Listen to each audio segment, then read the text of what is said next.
Welcome back to the channel. This week the most popular vlog style is back.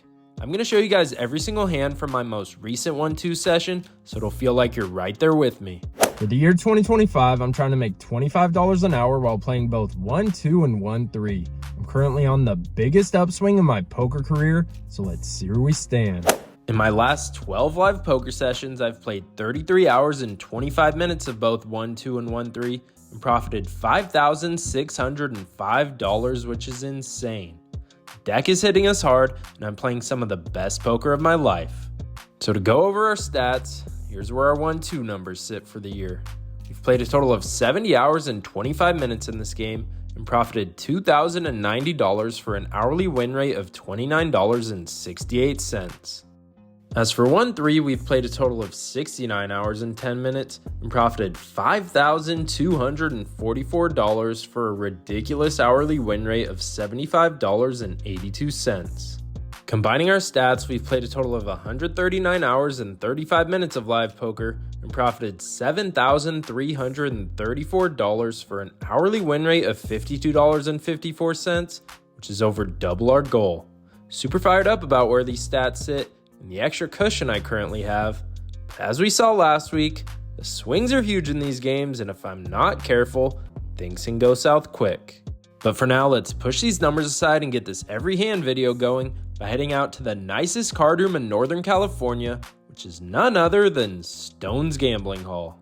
We buy into the 1-2 game for the max of $300. We start the day off by folding 5-4 offsuit to a $10 raise, because you should never call a raise with this hand unless you're in the big blind closing the action. For hand number 2, a player in middle position just calls the $2, and I'm in the hijack and look down at king-queen offsuit. This hand definitely calls for a raise, so I make it $10 to go and just get called by the small blind. With $25 in the pot, the flop comes out ace-king-9 with 2 clubs, giving us middle pair. He checks. Even though the ace came, it should never deter you from betting with position because he could still have a worse king, a 9, or a straight or flush draw that can call a bet. So I throw out a value bet of $10 to which he quickly calls. With $45 in the middle, the turn rolls out the ace of hearts pairing the board, making it a lot less likely he has one. He checks again. I decide to throw a small bet in relation to the pot of $15 out there. My goal with this bet size is to size down and not scare away all his worst pairs, but he quickly snap folds and we take down our first pot of the day. Welcome back. For hand number 3, we fold king-6 offsuit in middle position, followed by 9-4 offsuit, and then get dealt queen-10 offsuit in early position for hand number 5. A lot of you guys will just call the $2 to try and hit a flop, but in my opinion, this is a bad strategy. The only time you should play this hand is when you open raise it in late position because it'll be easier to maneuver post flop. So anytime you get queen-10 offsuit in early position, do yourself a favor and fold it, or else you'll just be burning money in the long run. For hand number 6, there's 3 limps to me in the big blind when I look down at jack-9 offsuit. Never raising here, so I check my option. We're off to a flop 4 ways of 9-8-7 rainbow, giving us top pair and a gut shot to the straight. Small blind starts off with a check, and I think it's important to lead out in this spot for value and to find out where I'm at. So I throw out a value bet of $11 and just get called by the cutoff, increasing this pot to $30. Can't narrow his range down just yet, but I'm feeling pretty decent about our hand since he didn't raise. Off to a turn heads up, and it rolls out the queen of spades. Even though it's an overcard downgrading our pair, I still think it's important to keep betting. Queen might look scary, but you have to think of your opponent's range and ask yourself if the queen really changes anything. I doubt he's playing queen 8 or queen 7, so unless he has queen 9, which already had us beat, we should still be betting for value against his worst pairs that probably have a straight draw as well. So I size up to $20, and after over a minute of tanking, he ends up tossing his hand in the muck. For hand number 7, we fold 10-7 of diamonds to a raise since we're in the worst position possible. And then hand number 8 catches me way off guard. Action gets folded all the way to the cutoff, who just calls the $2. I'm on the button and look down at jack deuce of hearts. This should probably be a fold on paper, but when a player in late position doesn't raise and just calls, it's almost always a weak hand. So since I have ultimate position and a somewhat playable hand, I decide to raise to $10. When action folds back to him, he puts in the call. With $20 in the pot, we're off to a flop heads up of ace, ace, 9 with 2 hearts, giving us a flush draw. I was expecting him to check and flow, but instead he decides to throw out a donk bet of $15. To me, this seems like a shitty ace, a 9, or a flush draw and nothing else. Our opponent only has $35 left in his stack, so if I go all in, I have a better chance of getting a full night of sleep with my newborn than getting a low stakes player to fold in this spot. So I just call, increasing this pot to $50, and the turn rolls out the 4 of diamonds. He now slows down and checks, so I think we could take his aces off the table, so it's most likely a 9 or a flush draw.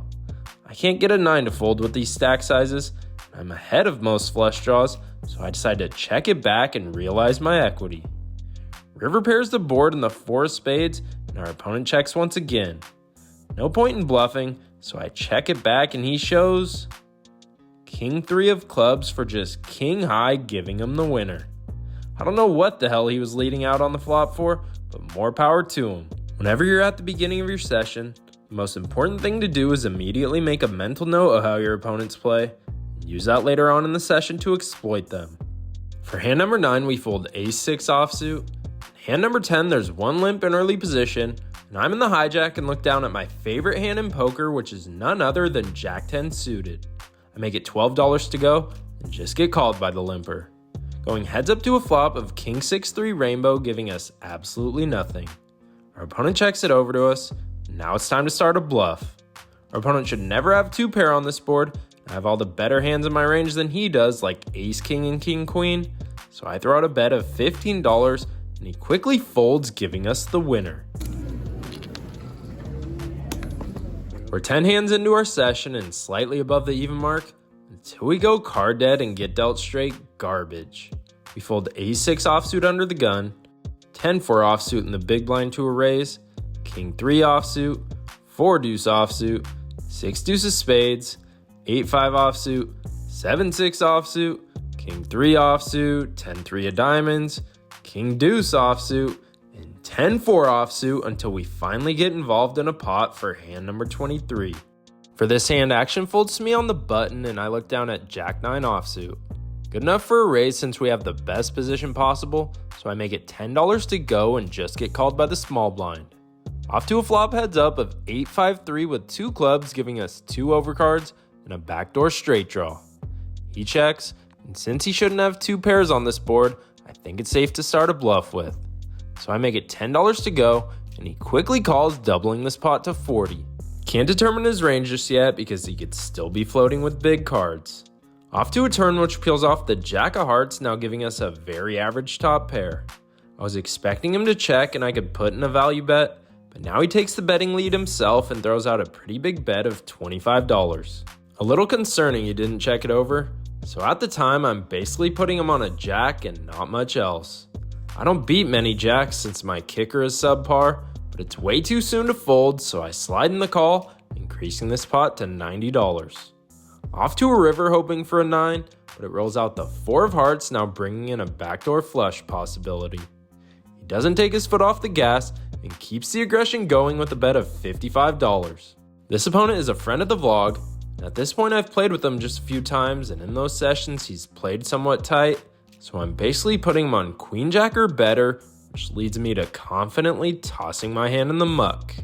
I felt pretty good about my decision until he showed queen 9 offsuit for just queen high. Son of a bitch! My read was way off, and he completely owned my soul. Luckily, I come from a baseball background, so I'm gonna be treating the session like a game. I got bluffed twice already, so I'm 0 for 2 on the day. If I want to keep my spot in the lineup, it's time to light a fire under my ass and make something happen, or else we're riding the bench the rest of the year. One of the most frustrating parts about getting bluffed is not being able to redeem yourself right away and go on another fold fest. We fold 6-5 offsuit, Jack 3 offsuit, King deuce offsuit, 6-4 offsuit, Jack 4 offsuit, 8-6 offsuit back-to-back hands, 6-5 offsuit to an early position raise, and 4-3 offsuit until we get to hand number 33. For this one, there's 2 limps, and I'm in the hijack and look down at pocket 7s. Since we're in position and our opponents probably would have raised 8s or better, I think we have the best hand, and when that's the case, the price to play goes up. I make it $14 to go and just get called by the first limper who is under the gun. Off to a flop heads up of 6-5-4 with 2 hearts, giving us the overpair and an open-ended straight draw. Hard to ask for a better board with the 7s, so when he checks it over, I throw out a value and protection bet of $20 and he folds right away. We then get dealt some more trash for the next few hands until we get to hand number 37. For this one, the low jack opens the action to $7. Small blind calls. I'm in the big blind and look down at 8-7 offsuit. Throughout the vlog, you'll notice I rarely play offsuit hands like this because they play poorly post-flop. I will, however, play them in late position if I'm the pre-flop aggressor because I could rep a ton of different boards with my perceived range and always be in position. The reason I decide to call in this spot is because I'm last to act, so no one can squeeze me out of this spot, and our opponent bet so small I only have to call $5 to win a pot of 21. So given all those reasons, I throw in the $5. We're off to a flop 3 ways of ace-8-6 with 2 diamonds, giving us a very average middle pair. Both me and the small blind check it over to the original raiser, who continues the aggression for $11. Small blind folds. I didn't play this hand to fold a pair to win bet, so I put in the call, increasing this pot to $43. And we're off to a turn which peels off the 5 of diamonds, bringing in the front door flush and making this board a lot more connected. I could check and flow, but let's think about ranges for a quick second. By calling out of the big blind, we have way more hands that make the nuts on this board than our opponent as the pre-flop raiser.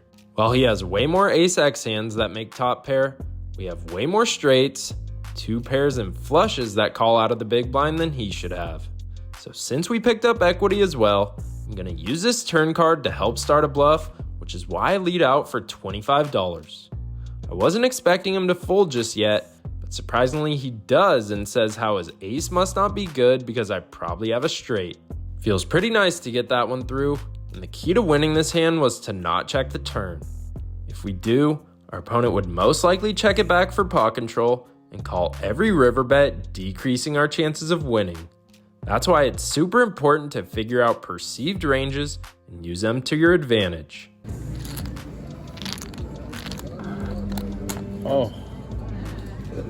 For hand number 38, we chop the blinds, and for number 39, we raise Jack-8 offsuit on the button to $10. Small blind calls, but the big blind now raises to 40, so we abort mission. For hand number 40, we see a player in early position open the action to $6, which is a size he hasn't used all day. His standard open size has been $10 to $12, so I'm sensing major weakness, and when that's the case, it's time to pounce. Folds me in the cutoff, and I look down at King-9 of diamonds. It's a pretty average hand, but since we have a read in position on the aggressor, I decide to put in the 3-bet to $20, and everyone folds. Keep an eye out for these sizing tells, because if you pay close enough attention, you'll see them everywhere, and it'll be easy to exploit them. After that hand, we hop back on the fold train. We toss A7 offsuit in the muck, King-9 offsuit, King-Deuce of hearts, 10-5 of diamonds, Queen-4 of diamonds, 10-6 of hearts, and Queen-3 offsuit before we get something worth gambling with for hand number 48. Action gets folded all the way to the low jack, who just calls a $2. After the hijack folds, I'm in the cutoff and look down at ace-queen offsuit. Easy raise, so I make it $10 to go. When it folds back to the low jack, he puts in the call. With $20 in the pot, we're off to a flop of 10-9 deuce rainbow, giving us 2 overcards to the board and nothing else.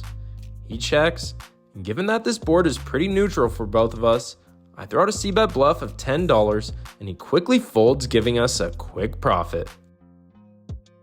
We then fold King-8 offsuit for hand 49, and for hand 50 we fold 10-9 offsuit in early position. We're officially halfway through to our 100 hand goal for the day, and even though it's been a slow start, which is how most poker sessions go, I promise things are about to pick up, so stay ready. We start off the second half of the session by folding 10 deuce offsuit, 7-5 of diamonds in early position, and then for hand 53, we're dealt ace-10 offsuit under the gun and raise it up to $10. Player to my left now puts in a re-raise to 35. Gets folded back to me, and this is an automatic snap fold. Calling here is a death wish because I already showed strength by raising under the gun, so the fact that our opponent re-raised us next to act tells me he has at least 10s plus or a way better ace. We move on to hand number 54, which surprisingly turns out to be pretty interesting. 3 people in the field just called the $2. I'm in the big blind and look down at my favorite blackjack hand in 7-4 offsuit. Obviously check my option, so we're going 4 ways to a flop of 9-6-3 all diamonds, giving us a gut shot to the straight. I start off with a check, and surprisingly action gets checked around. I've pretty much decided I've given up on this hand until the turn rolls out the miracle 5 of clubs, giving us the straight. Small blind takes a stab with a bet of $5, and now action's on me. I put in the standard 3x raise to $15, but since the pot's so small I should be going way bigger here. Out of nowhere, the cutoff cold calls the $15, and the small blind throws in the extra 10, so now I have to figure out what the hell is going on here. Since the small blind bet and didn't re-raise, I think he's weighted a lot towards 2 pairs or a pair plus straight draw. As for the cutoff who cold called my $15 bet, I think if he had a flush or top pair, he would have bet on the flop since he had position on all of us. So to me, this screams he either has the ace or king of diamonds and nothing else. So with $55 in the middle, I'm asking for a lot because I don't want to see the board pair or a diamond come out, but it rolls out the deuce of diamonds, which I hated to see. Small blind checks, I obviously check, and now the cutoff throws out a bet of $20. Small blind quickly folds, and I have the easiest fold of my life, so I toss my hand in the muck. Cutoff is nice enough to flash the ace of diamonds as expected. Pretty happy with how I played this hand. I just need to be sizing way up on the turn to charge all the big diamonds and get max value. We followed that one up by folding king 9 offsuit, raising ace 5 of hearts on the button to $15 over 2 limps but getting no customers. Fold king 9 offsuit again, and for hand number 58, we're dealt the least popular hand in low stakes poker, an ace king offsuit, and raise it up to $10. Only the big blind comes along for the ride, so we're off to a flop of king queen 8 rainbow, giving us top pair top kicker. Anytime there's 2 Broadway cards on the flop, it's important to bet because there's so many draws that can call a bet, and no pair is ever folding on the flop. So I throw out a standard half pot bet of $10, and he quickly calls, doubling this pot to $40. Off to a turn which rolls out the deuce of hearts, putting 2 hearts on the board, and when he checks it over, it's time to keep pushing the aggression. A pair of 8s or a weak queen are probably never calling a bet, so it's important to size up and target any king, heart draw, or jack 10 for the straight draw. So I make it $35 to go, and he tosses his hand in the muck. Always keep the hands you're targeting in mind, and that should always determine your bet size.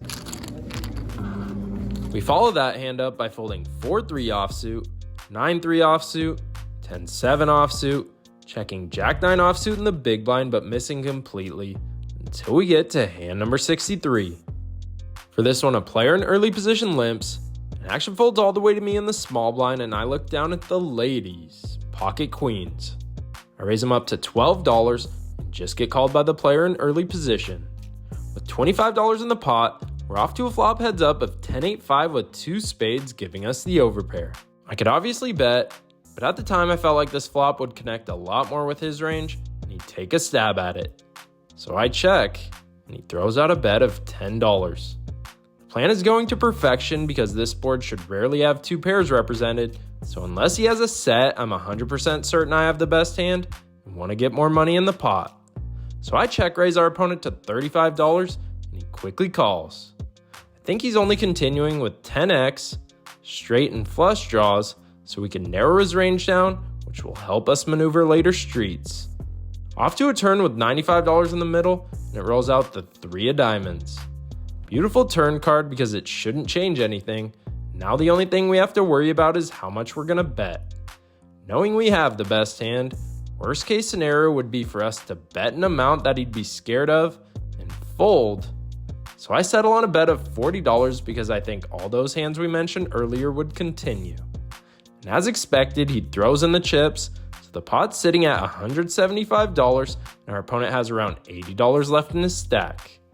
Off to a river, and it peels off the beautiful 3 of clubs, pairing the board, and and allowing us to keep an overpair. If I was up against an aggressive opponent, I'd most likely check and allow them to bluff a missed draw, but this specific opponent doesn't bluff often enough, so I decide to target all his 10x hands and go all in. He ends up folding, but after a slog of a start, we're finally back up above the even mark.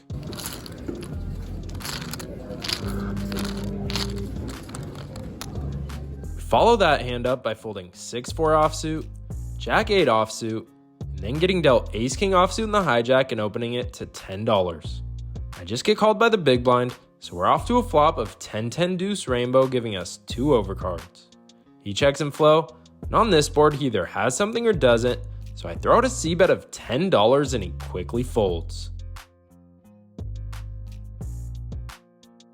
After that one, we fold my newborn's favorite hand, the dirty diaper, followed by 10-7 offsuit until we get to hand number 69. Under the gun limps. When action folds to me, I look down at pocket 8s.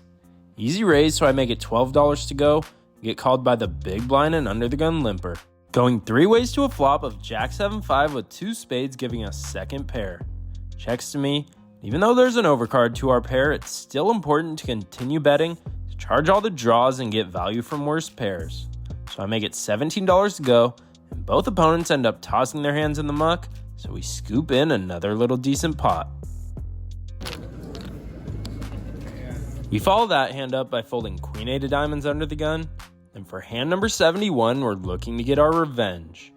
Under the gun, who's a friend of the vlog, and the same player who bluffed me off top pair early on in the session, opens the action to $10. Folds all the way to me in the big blind, and I look down at 6-5 of hearts and obviously put in the call. With $20 in the pot, we're off to a flop heads up of 7-6-3 rainbow with 1 heart, giving us middle pair, a gut shot, and a backdoor flush draw. I check and flow, and now he throws out a c-bet of $15. He's a solid player, so I don't think he's betting with ace-jack or ace-queen on this board, so I think he's strongly weighted towards overpairs. Since he's capped to just 1 pair, and I called his raise on the flop in the big blind, you gotta think about your perceived ranges and ask yourself if this board favors the under the gun pre-flop raisers range or my calling range out of the big blind. Final answer is it hammers my range way more than his. So instead of relying on trying to hit one of my outs and play this hand defensively, I decided to take matters into my own hands and rep a monster by raising the price of poker to $50. The beauty about our specific hand on this board is we also have blockers to all the sets, straights, and 2-pair holdings, so the story we're telling that we have a monster makes a lot of sense. Since we're around 200 big blinds effective, I already decided I'm playing for stacks and gonna put our opponent to the test, even if I don't improve on the turn. But it won't come to that because after over a minute of tanking, he ends up tossing his hand in the muck saying he had pocket 8s. So we win this pot with the worst hand by using perceived ranges to our advantage. Also, only do this if you're deep stacked against decent players, not sloppy Joe who's 10 beers deep and incapable of folding bottom pair. We win a small pot by hitting a pair with ace-8 offsuit, followed by folding 4-3 offsuit, 5 deuce of clubs, ace-6 offsuit, 9-3 offsuit, and 7-3 offsuit until we get to hand number 78. For this one, I'm under the gun and once again look down at the ladies, pocket queens, and open them up to $10. Our opponent to our left, who we've been battling against all session, now re-raises to 35. Like I mentioned earlier in the vlog, if I'm showing strength with an under the gun open and I immediately get 3-bet, he's showing up with a good hand here every time. Action folds back to me. I think 4-betting would be lighting money on fire, so I just call the extra $25 and I'm gonna proceed with caution. With $70 in the pot, we're off to a flop of ace-7-5 with 2 hearts, giving us second pair. I check and flow, and he doesn't slow down and throws out a c-bet of $40. The main hand I was beating pre-flop and ace-king now has us crushed, so basically I have myself an easy snap fold and he shows the Cowboys, pocket kings. For the first time in ages, I'm super pumped to see an ace on the flop with a massive pair because it saved us money this time. For this next one, under the gun opens to $15, and action gets folded all the way to me in the big blind and I look down at pocket 10s. Never 3-betting in this configuration, So I put in the call and the flop rolls out 7-6-4 all spades, giving us the overpair and a 10 high flush draw. I check and flow, and now our opponent decides to check it back. Him checking doesn't mean we have the best hand, because he could be pot controlling, so we're off to a turn which peels off the deuce of clubs. I still need to find out where I'm at, so I lead out for $20, and he quickly folds, saying how he had ace high with no spade. We proceed to win a small pot by hitting an ace with ace-9 offsuit for hand number 80, then fold ace-6 offsuit before we get involved in an important one for hand number 82. Action folds to me in the cutoff, and I look down at 10-9 offsuit. Like I said earlier, I only play these offsuit hands unless I'm in super late position, closing the action in the big blind. So since I'm in the cutoff, I raise the price of poker to $10 and just get called by the big blind. Off to a flop, and we hit top pair on 10-6-5 rainbow. He checks, and I throw out a standard half pot bet of $10, and he quickly calls, doubling this pot to $40. Off to a turn, and it rolls out the 3 of spades, and once again our opponent checks it over. Some random 2 pairs and straights came in, so I decided to check it back for pot control since he could also have a better 10. Off to a river, and it peels off the king of spades. He checks for a third time, showing major weakness, and I decide to go for super thin value, targeting a hand like 7-6 or 5-4 and bet $15. He snap calls and ends up rolling over my favorite hand in poker in Jack 10 suited, barely having us outkicked. Probably should have checked back the river since he might not call with worse, but I'm never going to fault myself for playing aggressive. I decided to take a break because recording and note-taking every single hand while still trying to play good poker is surprisingly very mentally exhausting. In my first hand back, I'm dealt 10-7 of spades and fold it, Jack 8 offsuit, 7-4 diamonds, and another dirty diaper before hand number 87 where I raise ace 10 offsuit to $10, but get 3-bet to 40, which forces me to fold. We then fold 6 deuce of spades, 7-6 offsuit, Jack deuce offsuit, King 4 offsuit, and 6-5 offsuit until hand number 93. There's one limp in the field, small blind calls, and I'm in the big blind and look down at ace 9 of clubs. I could check, but since the small blind just called $1 extra, I want to get his crappy hand out of there to make it easier to maneuver post flop, so I raise to $12 and just get called by the original limper, going heads up to a flop of 6-6 deuce with 1 club, giving us 2 overcards and a backdoor nut flush draw. I throw out a standard C-bet of $10, and once he calls, I think he probably has a pair, trip 6s or a gut shot like 5-4. My goal going into the turn is to value bet an ace or 9 and bluff with a club or a king. So keeping that in mind, we're off to a turn which peels off the 4 hearts, which I wasn't a fan of. He pairs up with this card a lot, and my fold equity has completely gone out the window.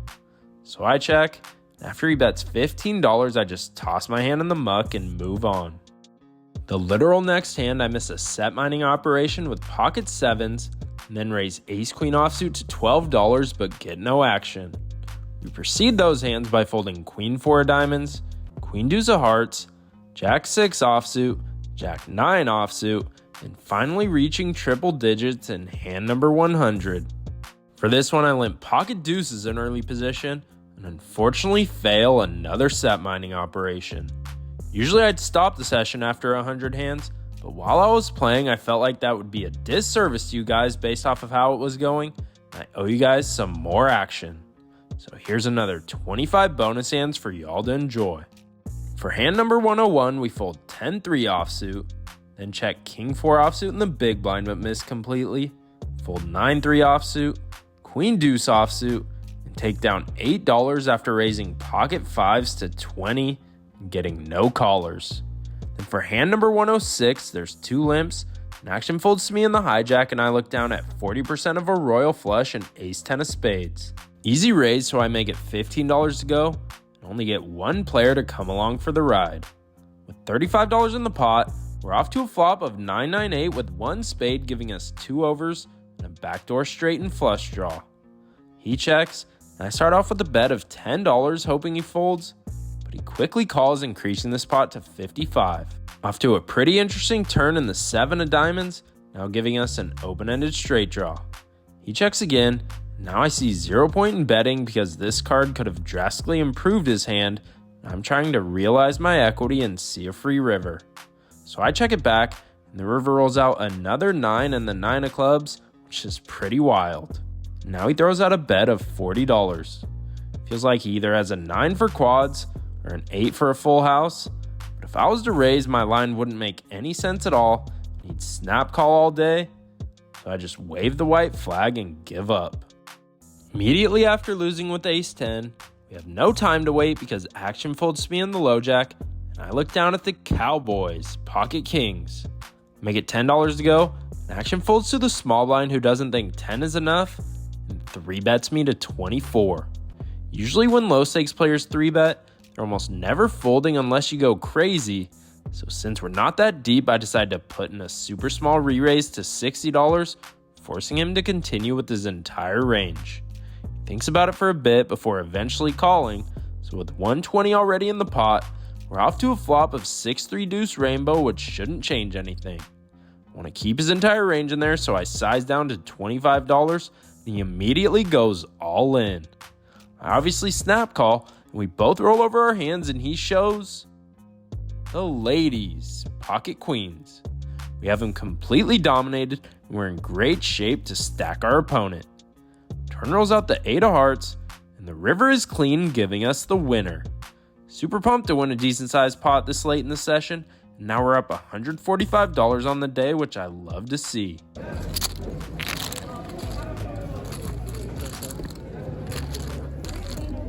After winning with the Cowboys, we end up folding Queen 5 of spades, Jack 8 offsuit, 10-4 offsuit, Queen 9 offsuit, Ace 6 offsuit, 8-7 offsuit on the button to a raise, Queen 3 offsuit, and 10-7 offsuit before hand number 116. 2 people in the field put in the call, and I'm in the low jack and look down at Queen Jack offsuit. Since we have position, this is an easy raise, so I make it $12 to go, just get called by a player in early position. He ends up leading into me on a low connected board, which just forces me to give up. We then fold Queen 9 of spades in early position, which some of you might think is crazy, but if you play it in early position, there's a good chance you'll be dominated, and you'll have to be out of position the entire way, which is why you should only play it in late position. We then fold 10-4 clubs, and get blessed with the beautiful Queen 3 offsuit 3 hands in a row, and couldn't dump them off any faster. Then for hand number 122, we get involved in a doozy. Someone just sat down and threw on the $8 under the gun straddle, so you know they're here to gamble. 2 people called the $8, and action folds me on the button, and I look down at the infamous Ace-King offsuit.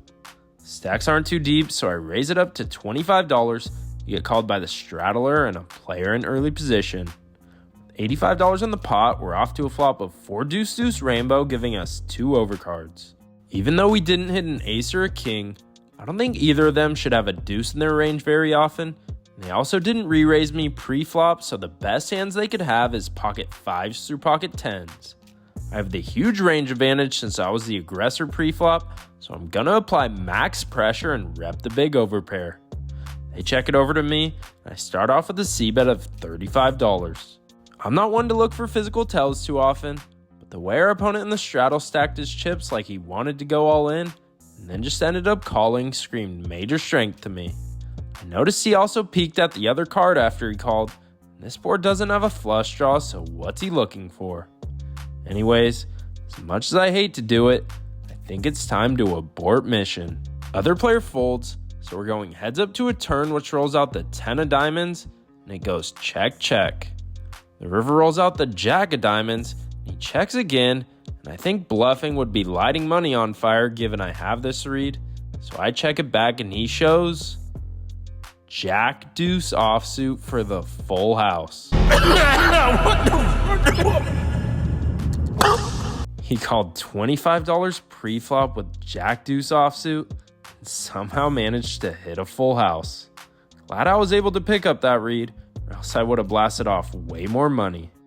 We follow that ridiculous hand by folding 9-8 offsuit, 10-8 offsuit, and for hand number 125 we toss 10-4 offsuit right where it belongs, which is in the muck. That was our last hand of the day, so we racked up our chips and headed straight to the cage, which means it's time to get to the outro. The game was pretty good today, and I'm glad I was finally able to book a win in one of these every hand videos. In for the original 300, and out for $369 for a solid $69 profit. As for this week in poker, that was the only session we played. We profited $69 in 2 hours and 40 minutes for an hourly win rate of $25.88. If we add this session into our 1-2 stats for the year, we've played a total of 73 hours and 5 minutes in this game and profited $2,159 for an hourly win rate of $29.54, which I'm very happy with. Our 1-3 stats stayed the same this week since we only played 1-2. So if we combine these numbers, I've played a total of 142 hours and 15 minutes of live poker and profited $7,403 for an hourly win rate of $52.04, which remains over double our goal.